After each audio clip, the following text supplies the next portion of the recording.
সবাইকে সংবাদ এক নজরে স্বাগত। সঙ্গে আছি তাবশির আলিজা।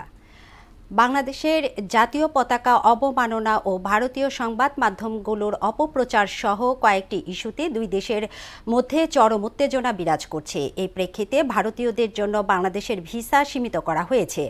দুই দেশের ইতিহাসে প্রথমবারের মতো বাংলাদেশ এমন শক্ত পদক্ষেপ নিল। এদিকে সাম্প্রদায়িক সম্প্রীতির দাবিতে ভারতের জনগণের উদ্দেশ্যে বাংলাদেশের বিবৃতি দিয়েছেন ১৪৫ নাগরিক।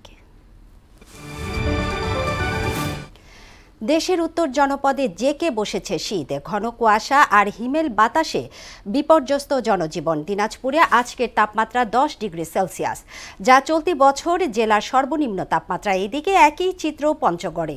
গুড়ি গুড়ি বৃষ্টির মতো ঝরছে শিশির। ঘন কুয়াশার কারণে সড়কগুলোতে হেডলাইট জ্বালিয়ে ঝুঁকি নিয়ে চলাচল করছে যানবাহন।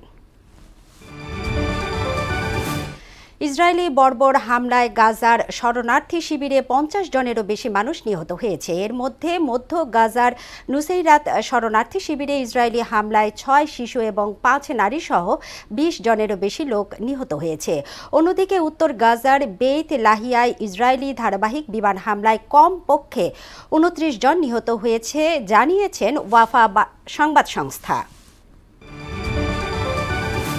সামরিক আইন জারি করে কড়া সমালোচনার মুখে অবশেষে জাতির কাছে ক্ষমা চাইলেন দক্ষিণ কোরিয়ার প্রেসিডেন্ট ইয়ন সুক ইয়ল। এদিকে তাকে ক্ষমতা থেকে সরে দাঁড়ানোর আহ্বান জানিয়েছেন পিপিপির শীর্ষ নেতারা। প্রেসিডেন্টের অভিশংসনে দেশটির পার্লামেন্টে আজ ভোটাভুটি হওয়ার কথা রয়েছে।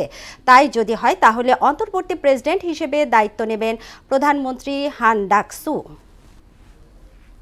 এই ছিল সংবাদ এক নজরে। সবশেষ খবর সবার আগে জানতে মোহনার সাথেই থাকুন। এতক্ষণ সঙ্গে থাকার জন্য ধন্যবাদ।